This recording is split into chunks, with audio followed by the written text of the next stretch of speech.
Welcome back to our study of the book of Daniel. We're in chapter 3, James, and as we have been looking at this chapter, we've seen that Nebuchadnezzar has defied the dream that God gave him in chapter 2, and now he's seeking to implement through force and coercion his own system of worship, and all the people are governed by fear and yielding. Even obviously many of the captives from Israel are obviously bowing as well. And we have this remnant left standing, Meshach, Shadrach, and Abednego. They will not bow. And now we have this incredible scene where these three young men are defying the monarch of the kingdom of Babylon. And the story picks up there. And of course they've been reported. I mean, there's no way that you can stand among the multitudes, probably thousands, maybe even more, tens of thousands of the leaders and the officials of this worldwide empire and not be noticed. Yes. And I don't know, they may have been standing individually. They may have come from different provinces and may not have gotten together in the crowd. They may have, one may have been over here, one may have been over here, and one may have been over here, which makes it more interesting that we don't always, in our witness for God, we don't always necessarily stand together. We may not have another person by our side, but eventually they're all brought together. If that's the case, they're all brought together. They end up before the king. Now the king is really not happy. It says in verse 13 that Nebuchadnezzar, in his rage and fury, commands to bring Shadrach, Meshach, and Abednego, and then they bring these men in before the king. Now I believe there's two reasons why the king isn't happy. One is because he's been defied. He's the king, he's the monarch. You don't defy me. But I think number two is because Nebuchadnezzar made the image all of gold because he was afraid. He was afraid of the future. The image of gold, the head stopping right here. Then you go to the not the brass, the silver. He doesn't want that. Right. He doesn't want that. And so he makes this image all of gold because he wants to somehow make certain his future. He's afraid. The people bow because they're afraid, because they know if they don't bow, they're going to die. That's right. It's death.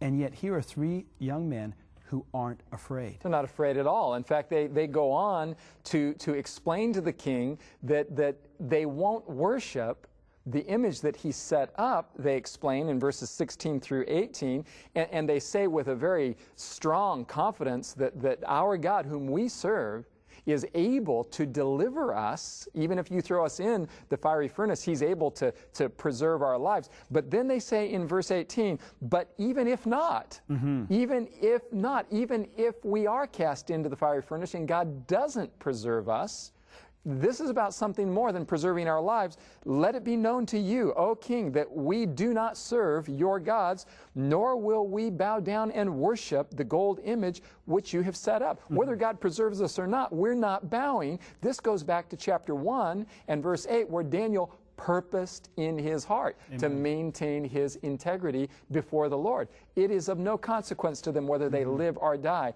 What is of consequence to them is that they continue in integrity to serve God faithfully. And it's vital that Nebuchadnezzar sees this hard experience.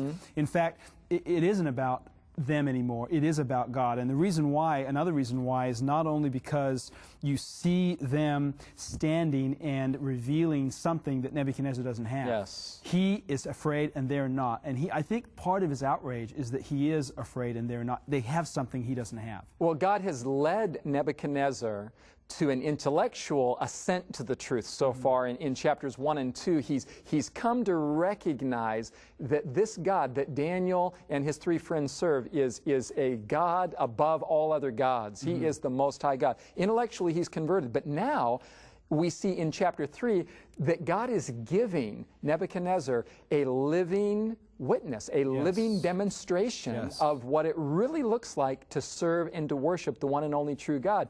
These three guys, these three young men, Meshach, Shadrach, and Abednego, they are testifying to Nebuchadnezzar. God is using them to get deeper into his heart and to lead Nebuchadnezzar to a deeper conversion. And so he's thinking in his mind, could it be true? Could there be people in my kingdom who are fearless? I'd love to have that experience. I'm going to test them. Let me test them now. He says in verse 15, now let's see here. I'm going to give you a second chance here. Maybe you didn't hear me right.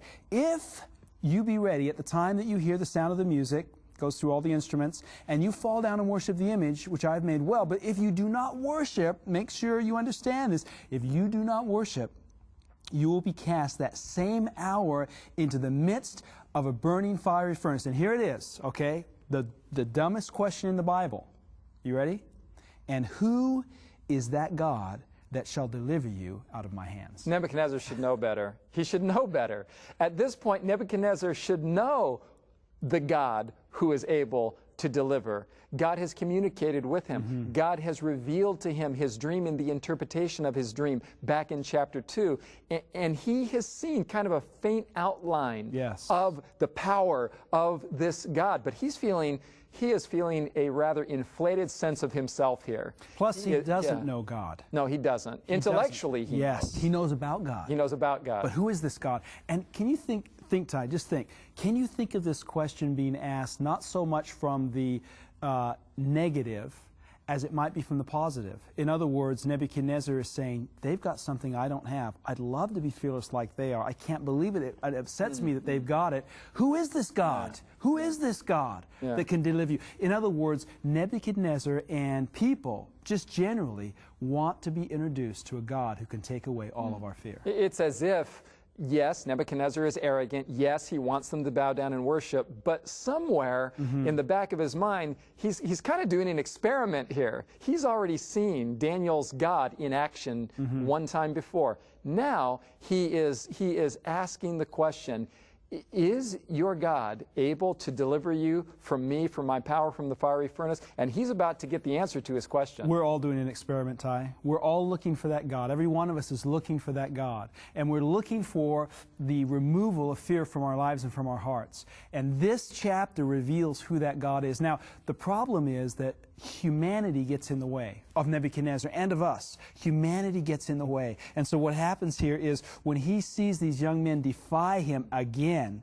really revealing this fearlessness that Nebuchadnezzar really needs so badly, when he sees them defy him again, he gets very upset. It says in verse 19, then Nebuchadnezzar was full of fury, and the form of his visage, his face, his whole countenance was changed against Shadrach, Meshach, and Abednego, and he spoke and he commanded and he said, I want that furnace heated up 7 times hotter than it needs to be heated. And then the command is given. Throw them in the fiery furnace. The mighty men are called in verse 20 to take these young men and to hurl them into this extremely hot fiery furnace. And it is amazing what unfolds at this point. And it's not just the mighty men. It is, verse 20, it is the most mighty men. That's right. Now, the reason why this is significant is because you've got the strongest, the biggest, the baddest men in the kingdom of Babylon. These are guys that have conquered nations, and they come up to that furnace, and they throw Shadrach, Meshach, and Abednego into the flames of that furnace, and then what happens to them? Well, it's so hot that they are consumed themselves and die because of the heat of the flames that they've come too close to in throwing them in. You know, the greatest trials in this life are going to destroy us. The greatest trials that we face are going to consume us. There is too much heat, too much evil, too much pain in this world for us to survive. Doesn't matter how strong or mighty we are. There is no way we can survive unless we're willing to go into the furnace with Jesus, unless we're willing to go all the way with Jesus. And that is a powerful lesson that we see here as these 3 young men are thrown into this furnace. What an incredible story as it unfolds. Nebuchadnezzar watches with astonishment as suddenly he recognizes that these men are walking around in the fiery furnace. But then as he looks, he notices, he does a quick head count here, and not only does he see 3 living individuals in the flames of the fire, but he sees a 4th individual, and he says in verse 25, it looks to me like the Son of God. Now there you go, Ty. You mentioned earlier, Nebuchadnezzar knew. He knew who this was. He knew who God was. Yeah, he did. But he needed the witness. He needed to see God lived out in the lives of God's followers. There are people out there, friends, there are people out there, you know, we're witnessing, we're sharing, we're believers. Maybe you are a person who's looking for God, and you've heard all about the truth of the Bible. You've gone to the seminars, you've all understood these prophecies, but you haven't seen the people of God. What I mean is that the witness of the Spirit of God, the fearlessness of God, is not seen in the lives of church people, of believers who profess to follow God. And that is what Nebuchadnezzar is seeing right here. He's seen three people who were bound, thrown into the furnace, and now he sees them free, walking with Jesus. And what that means is this. There are people on this earth who are so serious about their relationship with God that no matter what trial comes their way, no matter how hot the furnace gets, no matter how difficult life gets, they are free because Jesus is with them. Then we see here that as Nebuchadnezzar realizes what's taking place, I mean, just previously, he's feeling powerful, he's feeling arrogant, he's feeling just like he can do anything he wants to do, and you are certainly going to obey me or I'm going to kill you. All of a sudden, this king goes through a humbling, and he realizes that he has no power over these men, that there is a God who has power above and beyond his, who has charge of the situation. Nebuchadnezzar, it dawns on him, James, that he is witnessing not only the incredible integrity of these young men, but he is witnessing that their God is a God who is with them in their trials, with them in their suffering. This is certainly a faint Old Testament outline, a silhouette of what we see taking place in such beautiful form in the incarnation and cross of Jesus Christ. When we're in the fire of affliction, which we all are as human beings, it is evident in Scripture that Jesus does not abandon us. God does not abandon us. He is with us in our trials, in our struggles. He is literally with us, taking this a step further. He has come near to us in the sin problem as a whole, has identified with the human race, has become one of us, and went to the cross to bear the totality of all the weight of sin on our behalf. And let's face it, Ty, what a contrast to the idea that if you become a Christian, accept Christ, that all your problems are going to go away. That's just not the reality. No, it isn't. And millions of people on this planet know that. Billions of people on this planet know that their life is not changed necessarily because they turn to God and accept Him.